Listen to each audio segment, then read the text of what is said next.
Time mark here, Friday, April the 10th, 7:42 a.m. Eastern, 11:42 a.m. GMT. US session about to get underway, and certainly a very eventful week in the markets. We've had strong US dollar pretty much since the start of the Middle East conflict. That turned around real quickly just a few days ago when talk of a ceasefire and a settlement to the war, the Iran-US war, was announced. And here's the last 3 days. US dollar was sold off from risk off to risk on, and weak US dollar sold off, and it was a strong sell-off. You can see that hanging around now at the support of 98.50, resistance of 98.88. And we'll see how this plays out today on the last day of the week and the start of the talks in Pakistan between the parties to try and reach a real settlement, ceasefire. But at this point, ceasefire is certainly not holding up, and the Straits of Hormuz are still closed. So all of that's going to have an effect on the market, particularly the US dollar. We'll see how that plays out today. There's data coming out in 45 minutes, US data, CPI data, which is important and relevant data. I don't know if that'll really move the market. It seems the markets are only concerned and moving and reacting to the geopolitical crisis at this point. But weak US dollar to start again today, testing that tough support level. And we'll see once the US session opens how this plays out. If we see continued US dollar selling and this downtrend continue, or if US dollar does fight back, bounces up off this support area and looks back up at the 98.88 resistance, looking up at 99 on the upside. Let's have a look at the S&P 500 futures market for now.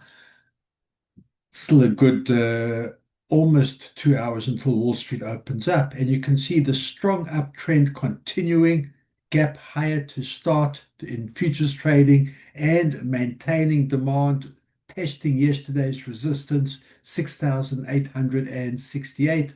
I've got support at 6,850.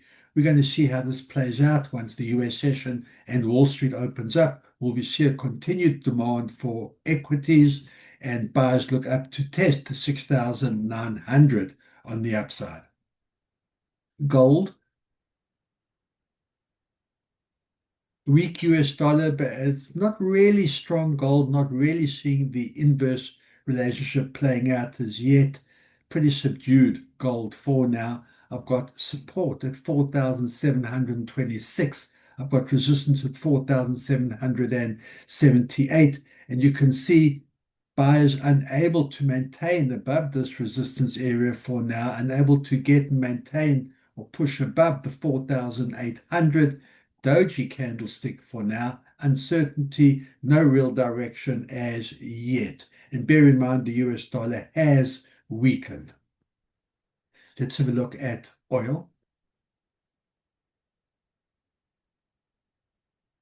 which unsurprisingly came down really sharply when the new ceasefire peace proposal was first initiated, and now hang around those levels around the $95, 95.95 for now. If I zoom in, you can see how the range has narrowed today.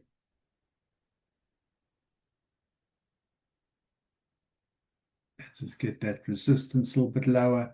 I've got resistance at 98.42. I've got support at 95.28. Really a narrow range for now. Waiting for new developments, new announcements, rhetoric, to see what comes out of the talks in Pakistan. I have no doubt that will move the market.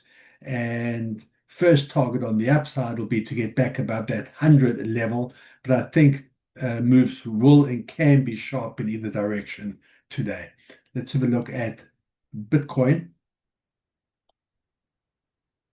maintaining that uptrend and buyers maintaining control. We'll see if they can hold on above this 72,000, but we do have a higher low for now. Green candlestick. I've got support at 71.4 thousand. I've got resistance at 72.3 thousand. You can see that buyers have been unable to maintain and hold at this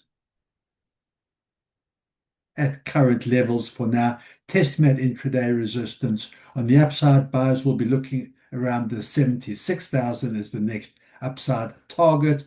Sellers, of course, will want to get below the 70,000.